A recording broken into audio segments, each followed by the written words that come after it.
So I want to teach you a little bit about the research mentality that I think we should have. So the first thing's pretty basic. When you do research, you're looking for answers. What do we already know? Right? And that's basic. We get that. What do we know? That's basic. However, I'm going to tell you that through my years of experience doing this kind of work, it's actually a little bit more fun than that. So what we're trying to do is sort of decode a secret message within each article where clues exist, and they often are shared between multiple articles that give us hints at the truth inside the human brain. So essentially, I want you to know that we're looking for hidden truths.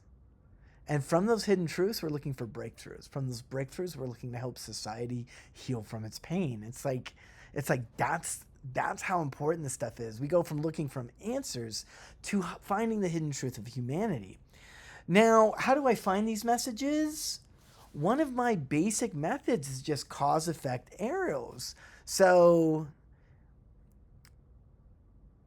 you can take one article and you can look at the intro, and every paragraph in the intro is going to have probably 1 to 2 cause effect arrows. And so what you're trying to do is just map out those cause and effect arrows. Now you're asking, what do I mean? Do you know that money leads to happiness? And people have told you it doesn't, but it actually does. And it monotonically increases. If you have questions about that, just come talk to me. But that would be money, arrow, happiness, right?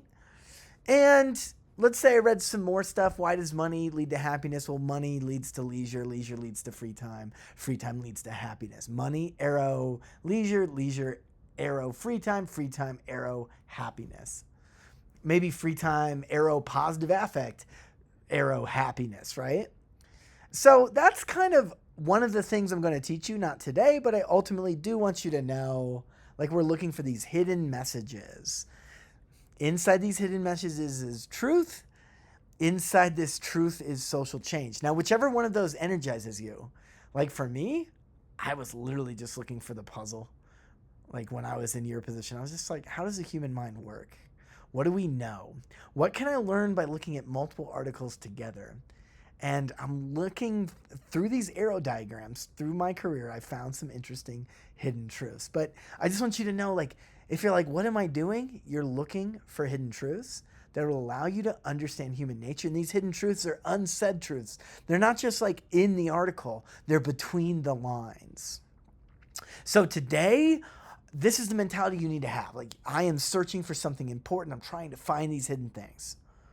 But today we're just going to learn how to use PsycInfo better. But to be a good researcher, you have to realize you are looking for hidden truth. So when we're looking at PsycInfo, I think the first step is identify a specific answer you expect to find in your research searching. So, I think there's a general thing that when I'm thinking about a research question, I'm expecting to find that for some people, religion is awesome.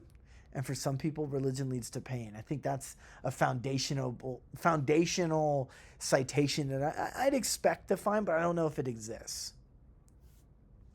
And then sort of step 2 is like, well, what kind of secret answer are we looking for? Well, it's kind of the same question, but why? Like, why do some people love it? Why do some people hate it? Why do some people thrive in it? Why do some people not thrive in it? You know what I mean?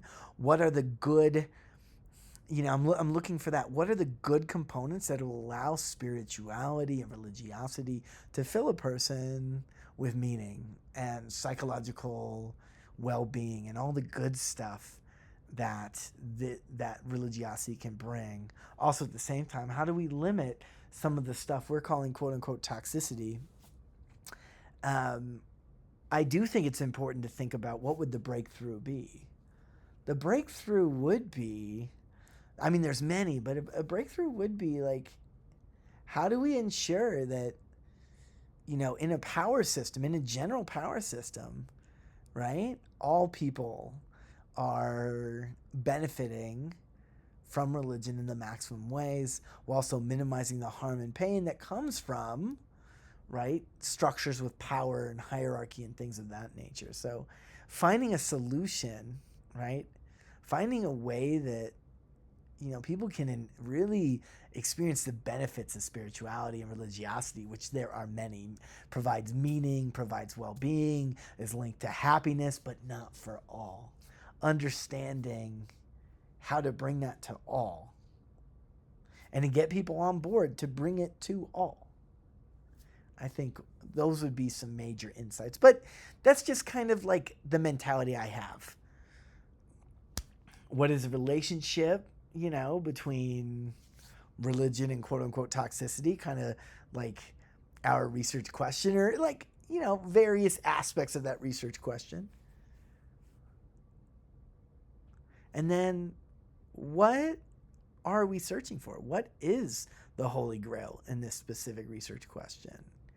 Right? And I think, we got a piece of it that I don't really talk about in the videos today, but that's like the not seeing the quote unquote toxicity. You'll see why I keep going quote unquote toxicity in the next video, but I want you to have the right research mentality. Yes, you're looking for answers, that's basic. But if you can read between the lines, you're going to find hidden treasure. Hidden treasure in this case is knowledge of humanity. Knowledge of humanity is betterment of our society. So let's get to the nitty-gritty, how to search.